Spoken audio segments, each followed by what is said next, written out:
చాలా మంది పొరపాట్లు చేస్తున్నారు. కొంతమంది పడక కూడా దిగకుండా పడక మీదనే కూర్చొని ప్రార్థనలు చేస్తున్నారు. దిగు పడక దిగు. బెడ్ మీద కాదు ప్రార్థన చేయాల్సింది, బెడ్ మీద కాదు మోకరించాల్సింది. దిగు పడక దిగు. ప్రార్థన, స్తుతి, ఈ రెండు మనల్ని బలపరచగలిగినది. ఎవరి ఇంట్లో ప్రార్థన ఉంటే వాళ్ళు బలపరచబడతారు.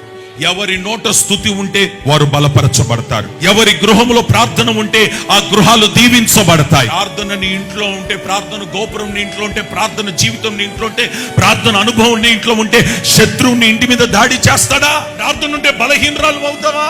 ప్రార్థన ఉంటే బలహీనుడు అవుతావా? అవో. ప్రార్థన ఎక్కడ ఉంటుందో అక్కడ నువ్వు బలవంతుడుగా ఉంటావు. ప్రార్థన ఏ గృహంలో ఉన్నా ఆ గృహము ఓడిపోదు. నీ పిల్లల్ని పొద్దున్న లేచి ముద్దాడొద్దు, మోకరింపచే. నీ పిల్లలు మోకాల మీద ఉంటే దేవుడే నీ పిల్లల విషయంలో జోక్యము చేసుకుంటాడు. ఏ ఇంట్లో ప్రార్థన, ఏ ఇంట్లో స్తుతి ఉంటుందో ఆ రెండు ఉన్న ఇల్లు బలపరచబడుతుంది.